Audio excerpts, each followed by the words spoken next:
Jadi, salam sejahtera saya ucapkan kepada Cik Hamzah. Jadi, pada hari ini saya akan membentangkan refleksi bagi pengajaran saya tentang pendidikan kesehatan tahun 3 bagi topik penyakit, yaitu berkaitan dengan nyamuk Aedes dan nyamuk tiru.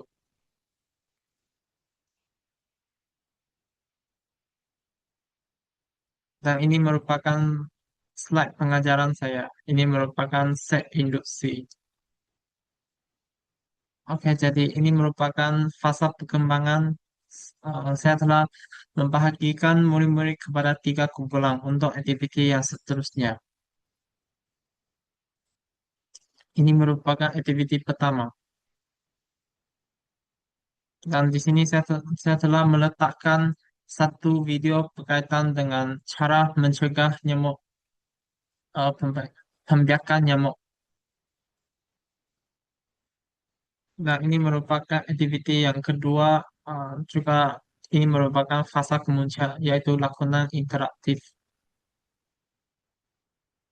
Oke, selepas fasa kemuncak sampai ke fasa penutup, yaitu saya telah menjalankan sesi refleksi dan ulang kaji dengan murid-murid.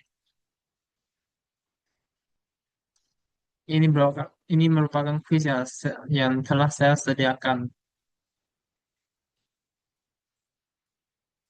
Oke, jadi itu saja. Oke, sekarang uh, pengajaran saya dibagikan kepada 4 bagian, yaitu set induksi, perkembangan, kemuncak, dan juga penutup yang merangkumi refleksi pada pengajaran pada masa tersebut berkenaan penyakit. Oke, jadi bagi set induksi saya adalah saya telah meletakkan bunyi nyamuk di dalam slide saya. Uh, jadi saya telah bertanya murid apakah bunyi ini, dan murid mereka memang akan pernah mendengar bunyi nyamuk dan mereka jawab nyamuk, dan dan saya meneruskan persoalan saya. Boleh jadi apa Jadi saya telah bertanya, apabila dengar bunyi nyamuk, apa yang kamu buat? Jadi murid akan menjawab, mereka memang akan halau ataupun pukul. Jadi saya tanya kenapa mau halau ataupun pukul, dan murid jawab sebab mereka takut kena gigit. Dan saya dan saya seterusnya saya tanya lagi, siapa pernah digigit oleh nyamuk? Dan semua angkat tangan. Dan gigitan nyamuk dia sekadar katal saja kak, ataupun ada apa-apa kesan sampingan lagi. Dan mereka memang yang pernah ada ilmu pengetahuan berkaitan dengan penyakit ya, yang dibawa oleh nyamuk, mereka akan jawab tidak, uh, dia akan menyebabkan penyakit juga. Jadi saya telah memperkenalkan topik nyamuk Aedes dan nyamuk tiru sambil tunjuk gambar nyamuk-nyamuk, jenis nyamuk-nyamuk tersebut. Oke, jadi bagi fase pengembangan, saya telah melakukan aktiviti padamkan simptom dan pencegahan. Yaitu saya telah bahagi murid kepada 3 kumpulan, yaitu kumpulan nyamuk Aedes, kumpulan nyamuk tiru, dan juga kumpulan manusia. Dan bagi kumpulan nyamuk Aedes, saya akan bagi mereka sampul surat merah berkaitan dengan kad simptom bagi penyakit demam denggi, dan bagi kumpulan nyamuk tiru pula saya memberikan sampul surat yang berwarna kuning, dan di dalam dia ada letak kad simptom demam malaria. Dan kumpulan manusia saya telah memberikan sampul surat yang berwarna putih berkaitan dengan kad cara-cara untuk mencegah pembiakan nyamuk. Dan murid akan buka kad simptom kumpulan masing-masing dan sebut keluar simptom demam denggi dan juga demam malaria. Dan guru akan memberikan penerangan kepada simptom-simptom bagi kedua-dua penyakit tersebut. Seterusnya, murid diminta untuk menampal kad simptom di papan putih dengan cara padankan kad dengan gambar yang ditampal oleh guru di atas papan putih mengenai simptom demam denggi ataupun demam malaria. Maksud di sini ialah saya telah melekat gambar-gambar bagi simptom tertentu. Sebagai contoh, saya telah meletakkan demam panas, mudah letih, yang gambar yang berkenaan, dan mereka akan ambil kad yang ada perkataan demam panas dan match kepada kad gambar yang berkenaan dengan demam panas tersebut, supaya mereka akan lebih paham apakah simptom yang akan dibawa melalui demam tinggi dan juga demam malaria. Dan oke, jadi untuk sesi cara mencegah pembiakan nyamuk, saya telah menunjukkan video pendek mengenai cara mencegah pembiakan nyamuk dan menerangkan sebelum murid buat padanan kad di atas papan putih.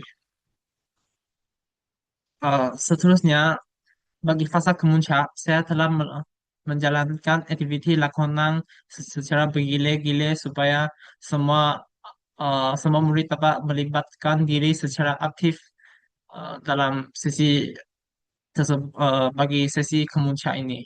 Jadi, alih kumpulan nyamuk Aedes berlakon simptom demam denggi, manakala kumpulan lain perlu menjawab secara pantas, siapa angkat tangan dulu, dia yang jawab. Jadi, jawapan betul, kumpulan tersebut akan mendapat satu, maka jawapan salah, kumpulan lain akan berpeluang untuk menjawab soalan tersebut. Dan bagi kedua-dua kumpulan salah, jadi kosong maka bagi soalan tersebut. Dan juga ulang untuk kumpulan nyamuk tiru, yaitu lakukan simptom demam malaria dan juga kumpulan manusia yang akan melakukan cara mencegah pembiakan nyamuk. Dan bagi fasa penutup pula, saya telah menjalankan refleksi interaktif, yaitu guru membaca pernyataan berkaitan nyamuk Aedes, nyamuk tidur, ataupun manusia. Dan kumpulan yang relevan akan angkat tangan, kumpulan lain sebut nama kumpulan tersebut. Uh, Bukan itu saja, saya juga telah menyediakan kuis online menggunakan aplikasi Quizizz dalam talian. Dan saya akan panggil nama murid bergile-gile untuk menjawab soalan yang telah dipaparkan. Oke, jadi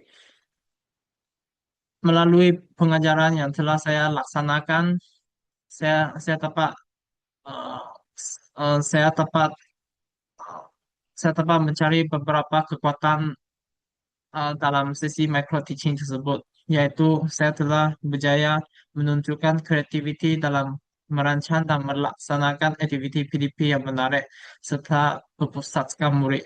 Sebagai contoh, pada fasa sesi induksi, guru menggunakan bunyi nyamuk untuk mencetuskan rasa ingin tahu murid, diikuti dengan soal jawab seperti apa yang kamu akan buat apabila dengar bunyi nyamuk, yang berjaya menarik perhatian dan mengaktifkan pengetahuan sedia ada murid.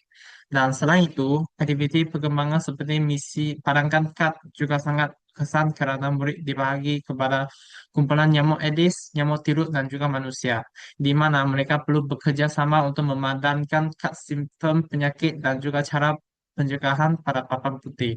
Nah, aktiviti ini dia bukan sahaja dapat menggalakkan pelibatan aktif, malah dapat meningkatkan interaksi dan kerjasama secara berkumpulan. Dan tambahan pula, aktiviti lakonan pada fasa kemuncak seperti nyamuk versus manusia, lakonan cabaran telah berjaya mewujudkan suasana pembelajaran yang menyeronokkan karena murid perlu berlakon dan menjawab soalan secara berebut sekaligus dapat meningkatkan fokus, semangat persaingan secara sehat dan juga keyakinan diri murid untuk menjawab soalan di hadapan kelas. Dan bukan itu saja, saya juga dapat mencari beberapa kelemahan melalui micro teaching tersebut. Nah, walaupun PDP ini berjalan dengan baik dan lancar, terdapat juga beberapa kelemahan yang dapat dikenal pasti. Dan bagi pertama sekali, bahan pandu mengajar yang digunakan yaitu kad bergambar yang yang telah saya cetak adalah terlalu kecil, dan ini telah menyebabkan murid yang duduk di belakang dia agak suka untuk melihat dengan jelas apabila kad ditampal pada papan putih. Dan situasi ini dia, dia agak mengganggu kelancaran aktiviti Padang karena dia tidak semua murid dapat memberi fokus secara optimum. Dan kedua, pengurusan masa kurang terkawal karena keseluruhan PDP dia telah melebihi 40 menit lah. Sedangkan perancangan asal adalah lebih singkat dan menyebabkan fasa penutup dijalankan dalam keadaan tergesa-gesa.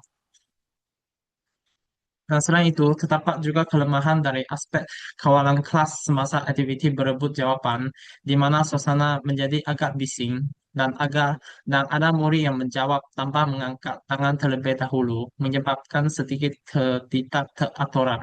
Dan di samping itu, tahap penyertaan murid juga tidak sepenuhnya seimbang karena terdapat murid yang lebih dominan dalam aktiviti kumpulan, manakala murid yang lebih eh, lebih pendiam dan lebih senyap. Dia kurang diberi peluang untuk terlibat secara aktif dan ini perlu ditambah baiklah.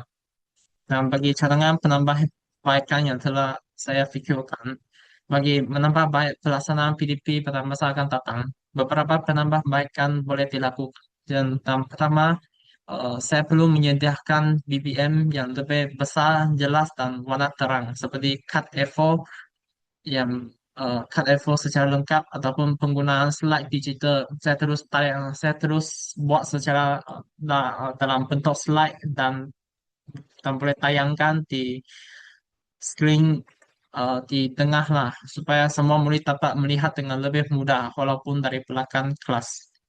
Dan selain itu, penggunaan proyektor atau papan screen juga boleh membantu meningkatkan kejelasan visual. Kedua, saya perlu lebih teliti dalam pengurusan masa dengan menetapkan hak masa yang jelas bagi setiap fasa. Contohnya menggunakan timer ataupun jam rantai. Dan saya sendiri cek masa supaya aktiviti dia tidak melebihi tempo yang telah dirancang, khususnya bagi memastikan fasa penutup dia dapat dijalankan dengan lebih teratur.